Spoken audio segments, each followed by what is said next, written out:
Salam kerahiman. Kembali saya undang Bapak Ibu untuk berdoa bagi jiwa-jiwa yang sedang sekarat. Dan kita mau lihat dari 16:39.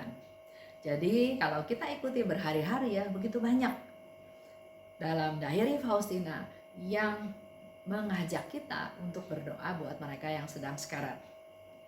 Hari ini dalam roh, aku mendampingi suatu jiwa yang menghadapi ajal. Ini sharing dari Suster Faustina ya, bahwa hari ini, pada hari tersebut, dia sedang mendampingi suatu jiwa yang menghadapi ajal. Aku berhasil membangkitkan pengharapan akan kerahiman Allah terhadapnya. Karena jiwa itu hampir saja putus asa. Kita juga mungkin tahu ya, orang-orang yang sekarat itu dengan berbagai kondisi yang melatar belakangi kehidupan mereka. Seperti cerita pastor beberapa waktu yang lalu saya pernah cerita ya, pada waktu dia mengalami kecelakaan, dia tahu betapa dia mengalami banyak hal dalam tubuhnya yang gak beres. Dia berpikir, waduh jangan-jangan saya bakal mati nih. Yang tadinya dia gak pernah pikir, sekarang dia pikir, kalau saya mati, pasti ada yang senang saya mati, tapi pasti juga ada yang kehilangan karena saya meninggal. Bagaimana dengan tugas-tugas saya yang belum selesai? Banyak hal yang mau saya lakukan, yang mau saya bantu orang-orang yang perlu dibantu di sekitar saya. Jadi dia mulai berpikir mengenai hal-hal kalau dia mati ya, dalam keadaan sekarang. Begitu pula dengan hidup kita masing-masing. Menurut saya pernah cerita juga ya, ada seorang ibu yang sakit, mendekati hari ajalnya, dia malah nggak mau ketemu sama orang. Dia hanya mau melihat tembok aja. Dia nggak mau ketemu sama siapa-siapa. Ada lagi yang sakit, dia nggak mau ditengok. Dia nggak mau ketemu orang. Ya. Apa pengalaman orang-orang yang sedang sekarat? Saya juga belum pernah tanya langsung kepada mereka ya. Tapi kalau saya menghadapi hal yang sama, mungkin yang saya akan pikirkan, kalau saya mati, saya akan ada di mana? Bagaimana hidup saya nanti? Masih banyak kerjaan yang belum selesai. Masih banyak hal yang saya rencanakan yang belum selesai. Masih ingin banyak bantu orang. Dan juga mungkin masih ada hal-hal yang belum selesai dulu ya. Kita kan pernah muda, pernah kerja, pernah bersaing, mungkin pernah menyakiti orang sekantor, orang selingkungan, orang teman-teman main ya. Banyak hal. Contoh yang paling gampang, saya dulu main basket. Pasti main basket mau menang. Nah, pada saat bola yang saya sedang dribble itu direbut orang, saya nggak terima bolanya direbut. Jadi saya berusaha merebut lagi. Dan tanpa saya sadari ternyata kuku saya menyakiti tangan dia sampai tangan dia berdarah. Waktu itu nggak ada rasa bersalah. Rasanya, ya kenapa kamu rebut bola saya, ya saya rebut bola itu kembali. Tapi sekarang kalau dipikir lagi, saya melakukan sesuatu yang harusnya nggak perlu saya lakukan.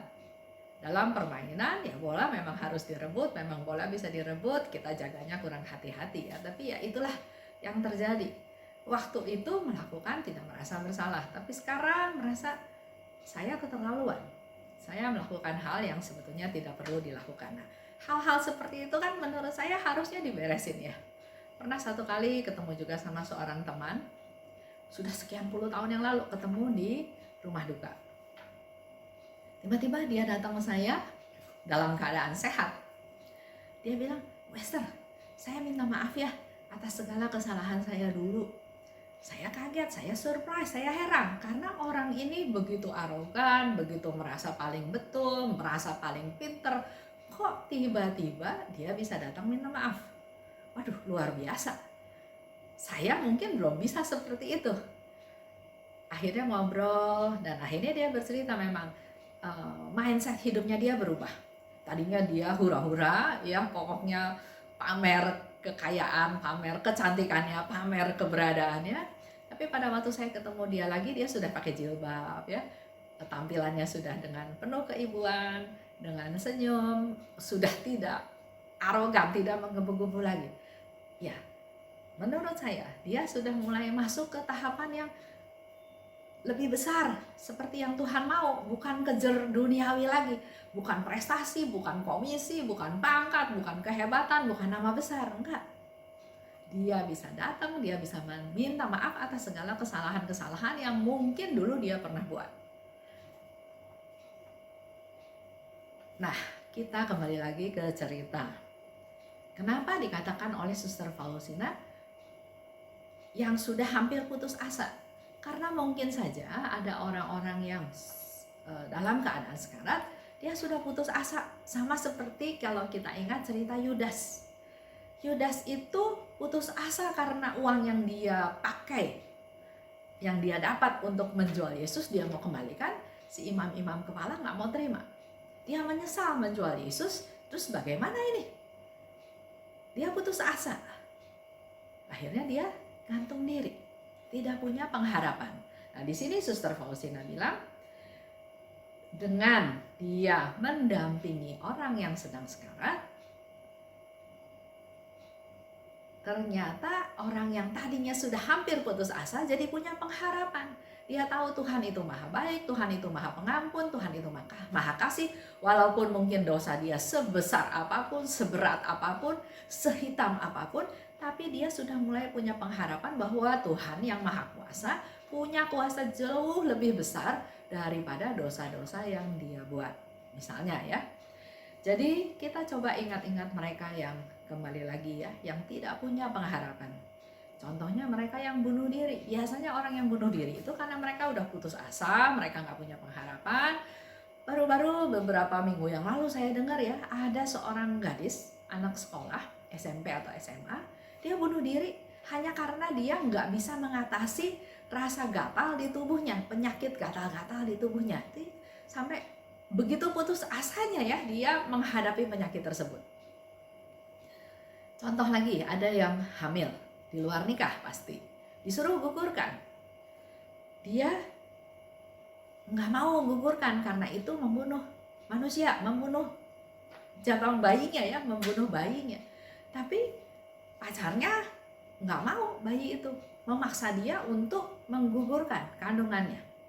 Akhirnya dia nggak punya pengharapan, dia bunuh diri di kuburan papahnya.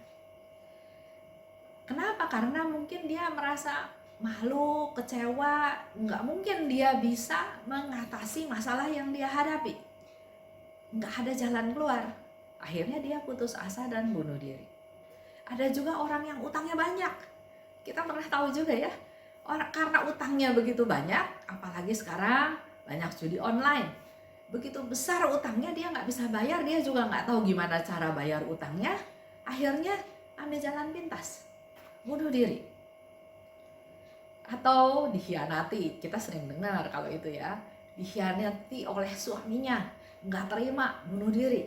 Dikhianati oleh pacarnya, sudah diambil keperawanannya, digombalin, malu, bunuh diri. Banyak sekali yang melakukan hal-hal tersebut. Nah, kembali lagi ke keadaan sekarang ini, akhir-akhir ini ya. Banyak sekali orang yang butuh didoakan supaya mereka nggak putus asa.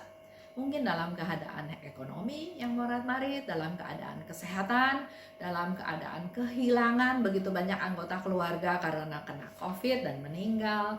Juga mungkin karena ya banyak hal yang membuat akhirnya dia kesepian, dia sendirian ya.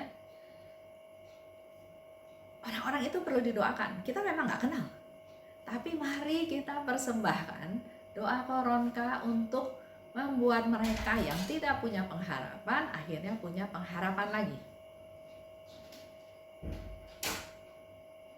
Contoh, saya tutup dengan satu cerita. Ada seorang bapak, dia punya anak satu-satunya.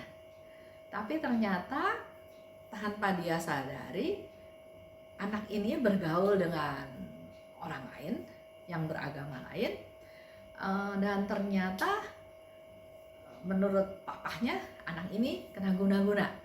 Jadi anak ini meninggalkan orang tuanya, dia hidup sama istrinya, hidup berantakan sama istrinya juga nggak apa-apa, pokoknya dia ninggalin orang tuanya. Ya mula-mula sebagai orang tua ingin anak itu kembali. Apalagi kalau tahu karena ada pengaruh-pengaruh jahat. Dia lakukan puasa, dia lakukan pantang, wah segala macam suami istri itu lakukan supaya anaknya balik. Tapi suatu hari dia dapat pencerahan dari Tuhan. Bukan itu yang harus dilakukan. Coba buka hati, belajar menerima fakta bahwa anaknya sudah menikah. Memang kawin lari, tapi sudah menikah dengan wanita lain yang beda agama. Buka hati, buka pengampunan untuk menerima mereka. Memang anaknya kalau lagi perlu uang, telepon papahnya. "Pah, saya perlu uang." Papahnya kesel karena kalau perlu uang aja cari dia, tapi saya bilang bersyukur Pak, dia masih cari Bapak. Kalau dia nggak cari Bapak betul-betul putus hubungan sama anak itu. Nah oleh sebab itu pada saat dia cari Bapak limpahkan kasih sayang Bapak. Bukan marahin, bukan ngomelin, tapi limpahkan. Itulah kesempatan selain memberikan uang, limpahkan juga bahwa apapun yang kalian lakukan, saya mengasihi kamu, saya mengampuni kamu, saya menerima kamu. Dan ternyata luar biasanya suatu hari anaknya datang dengan istrinya, dengan anaknya lagi, jadi cucunya si bapak ini. Ya mulai pasti kaku ya, karena memang punya sudut pandang, persepsi yang sangat jelek. Tapi luar biasanya dia mulai belajar rendah hati, mulai belajar menerima fakta bahwa anaknya seperti itu, menerima menantunya yang berbeda agama dan yang dikatakan main guna-guna dan segala macam. Berdoa, dan sekarang dia juga hidup dalam pergumulan, dalam doa supaya anak mantu cucunya mengenal Tuhan. Tapi yang dilakukan dia adalah dia mulai terbuka, mulai berelasi dengan sebaik-baiknya. Nah, itulah yang luar biasanya doa koronka. Tuhan Yesus katakan apapun yang kamu minta akan aku berikan. Dan memang khususnya untuk yang sekarat. Tapi bukan berarti kita hanya berdoa koronka untuk yang sekarat. Doa koronka itu doa yang sangat powerful untuk apa saja. Terima kasih. Salam kerahiman.